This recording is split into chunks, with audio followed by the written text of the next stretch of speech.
How to improve your athleticism while you're in season. What's up, guys? This is John Vickers, owner of Explosive Performance Academy and creator of the 5-Star Formula. And I want to talk to you today. I'm going to take about 3 to 5 minutes talking about the importance of in-season training and how to do it while you are in season while maximizing your athleticism. And if you'd like to understand the entire concept of how this works, I want you to go ahead and grab our 5-Star Formula Accelerator Kit, where we lay out the entire process for you so you know exactly what it looks like. Now, I was training an NBA player today. He's played 6 years in the NBA. And as we were training, we were talking about a lot of different things. But one of the things we were talking about was basketball and how different it is from every other sport. So he's a 6'4" point guard. Okay, 6'4" point guard. He said, I feel small when I'm in the NBA. And when I return home, I actually feel big. He's 6'4", guys. I want you to understand this. A 6'4" point guard feels small when he's in the NBA. That just tells you how big and how athletic the NBA is. Now, when it comes to training with basketball players, there is a lot of emphasis, specifically on high school and middle school basketball players, that is placed on skill development, which it's a skill sport. But it's also a physical sport. It's an athleticism sport. How quick are you? How quick is your first step? How explosive are you? So how high and how far can you jump? How agile are you? And how functionally strong are you to be able to play defense and to be able to take contact or initiate contact, to be able to play a physical game?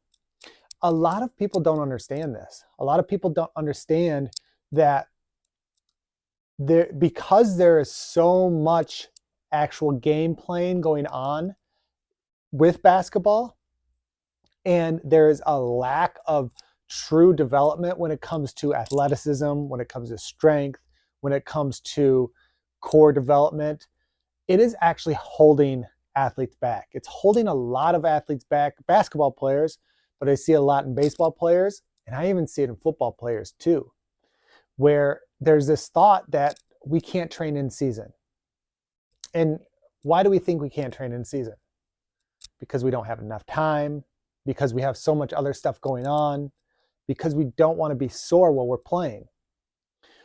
Well, a good coach, a good sports performance coach, will understand what your season and what your off season looks like, what your AAU season looks like. So they schedule a program based around that. Because you can get stronger and more athletic in AAU season. You can even do it during high school season as well. You should be doing it. There's not a maintenance. If you're just maintaining, you're actually losing. So the goal should always be to gain.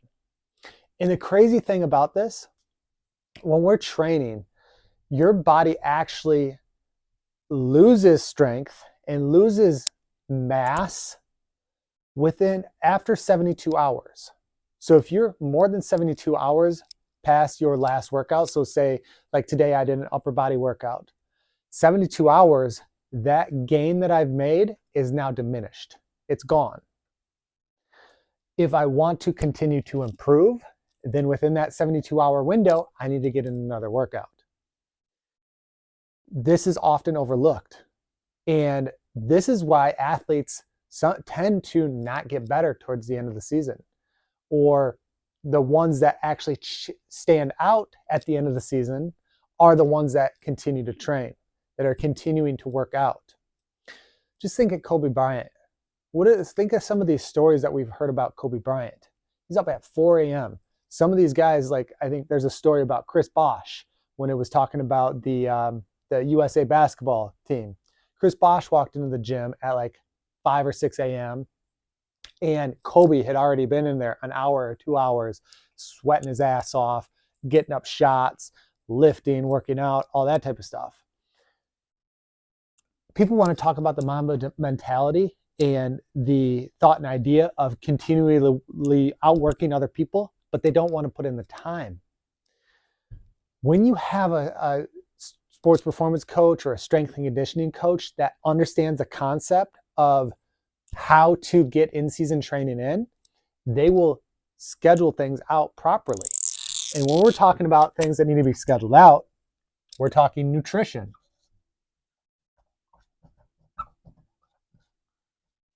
Right? You shouldn't be eating the same all year round because there are different goals throughout the year. Nutrition needs to be different. Then there's volume. When we're talking about volume, we're talking about sets and reps. Sets and reps are completely different from an off-season program to an in-season program. There are way less sets, and they're typically, it depends on what we're doing, but there are medium reps, like 4 to 8 reps. Just depends on the exercise. And then intensity.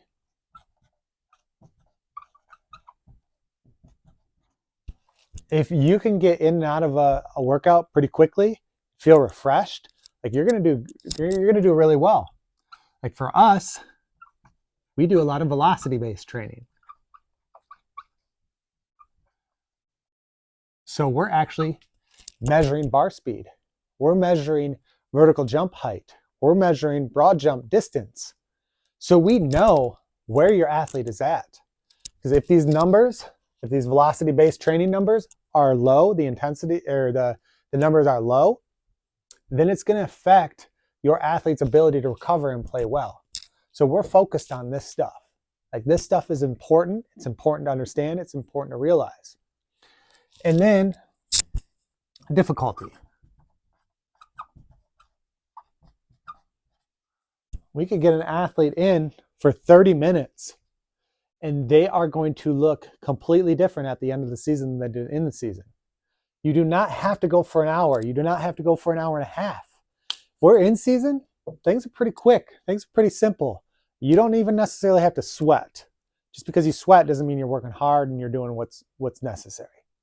So these are all things that we do in season and off season. We adjust, we adapt. It's fluid to what the athlete needs in the in-season, off-season, pre-season, post-season. There's all specific things that we do and we work around schedules. If you're working with a trainer and they're not working around your schedule, understanding how to manipulate these things, then it might be time to be looking for a new one. Because I believe that if you're working with a good trainer, they're going to work around your schedule. They're going to understand what you're doing and what you need to do and how they need to manipulate that to make sure that you are as successful as possible. Now, if you want to understand a little bit more about this concept and how we do it, it's through our 5-Star Formula Accelerator Scholarship Kit. So all you have to do is go ahead and type in formula below, and I'll send you that guide right away.